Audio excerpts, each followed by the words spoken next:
Hola, ¿qué tal todo el mundo? Estudiantes, aprendices y colegas. Mi nombre es Daniel Moro y en este video voy a cumplir con uno de los tantos pedidos que me ha hecho una buena cantidad de gente. Estoy hablando de el resumen. Sí, ese tipo de texto que parece que todo el mundo sabe de qué se trata, pero no todo el mundo entiende muy bien cómo hacerlo. Por ello, el título del presente video es El resumen, estrategias de síntesis. Antes de comenzar, debo aclarar que el primer gran error que muchos cometen es no entender que cada tipo de texto se identifica con un nombre específico porque cada uno de ellos apuntan a objetivos específicos. Entonces, ¿qué es lo que suele pasar cuando no prestamos atención a las identificaciones? Pasa que se pide que presenten un resumen y hacen una síntesis, o que hagan una síntesis argumental o literaria y presentan un resumen.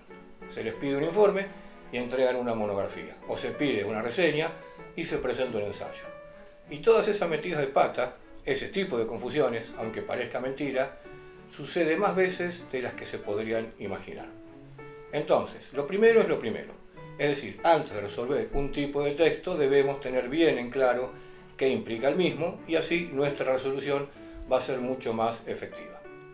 En este video, además de aprender cómo hacer un resumen, vamos también a verificar que síntesis y resumen no son sinónimos, sino más bien la síntesis es una estrategia que va dentro de un resumen. Pero vamos por el principio. Varios son los pasos que debemos tener en consideración.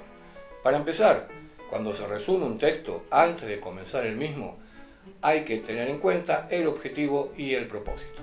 En cuanto al objetivo, se debe tener bien en claro respuestas a preguntas como ¿se resume para estudiar? ¿Se resumen para luego exponer? ¿Se resumen para usar su contenido en otro texto?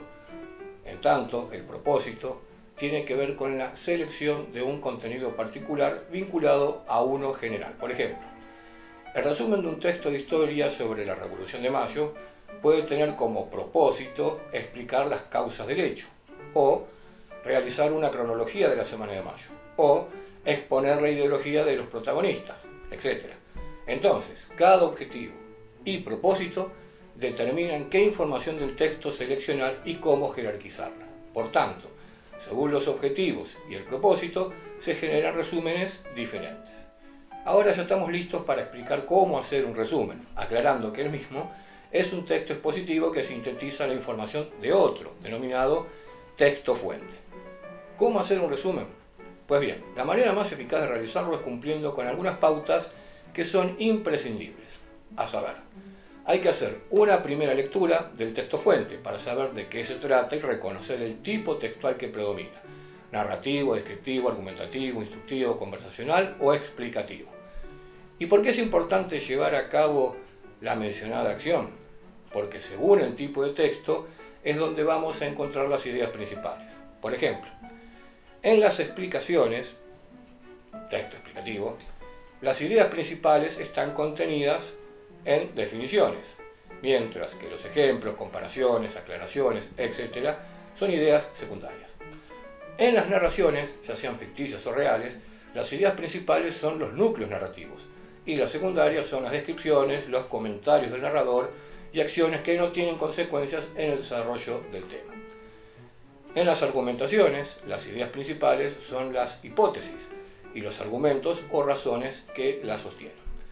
Así, cada tipo de texto presenta diferentes estrategias en el uso de las ideas principales y por ello es importante esa primera leída para reconocer la tipología. Continuando con el proceso, lo siguiente que debemos hacer es una segunda lectura para distinguir las ideas principales y cómo se relacionan. Se la denomina análisis de la información, que parte por reconocer la jerarquía de las ideas, ya que no todas las ideas que se tratan en un texto tienen la misma importancia, y según la importancia de cada una de ellas, estas se dividen en principales y secundarias. Las ideas principales de un texto expresan la información más importante. Se reconocen porque contienen las palabras clave y porque, si se las elimina, el texto pierde sentido. No olvidar que las palabras clave, como ya vimos en este otro tutorial, son las palabras más importantes del o de los campos semánticos de un texto, ya que sus relaciones construyen el sentido del texto y permiten identificar su tema. Si no te queda claro qué son los campos semánticos, puedes sacarte las dudas cliqueando en esta pestaña. Continuamos. Es el turno de hablar de las ideas secundarias. Estas son las que expresan información complementaria, es decir, aquella que no es imprescindible para comprender el sentido de un texto. Es el caso de las aclaraciones, comparaciones, ejemplos, reformulaciones, etc. Lo que sigue, el segundo paso, es armar nuestra síntesis, y esto se logra a través de una técnica conocida como el subrayado, que consiste en seleccionar y destacar los conceptos fundamentales de un texto. Conceptos que siempre incluyen las palabras clave. Para cumplir de la mejor manera con esta acción debemos tener en cuenta una variedad de estrategias que sirven para diferenciar la información relevante del texto fuente de la accesoria y sintetizarla. En otras palabras, separar aquella información que debe consignarse en el resumen y dejar afuera el resto. Las mencionadas estrategias, conocidas como estrategias de síntesis, son supresión, esto es, como ya hemos visto, eliminación de información secundaria como detalles, ejemplos, reformulaciones, etc. Generalización implica la sustitución de diversos elementos por un concepto más general que los abarque, es decir, un hiperónimo. Integración consiste en concentrar en una sola oración información presente en varias partes del texto. Una vez configurado el subrayado, nos queda una síntesis del texto fuente, síntesis de ideas que se deben trasladar a una red de contenido. Como quizás muchos no sepan qué son las redes de contenido, paso a explicar. Las redes de contenido representan gráficamente las relaciones entre las ideas principales y las palabras clave de un texto. Es una estrategia de síntesis previa al resumen.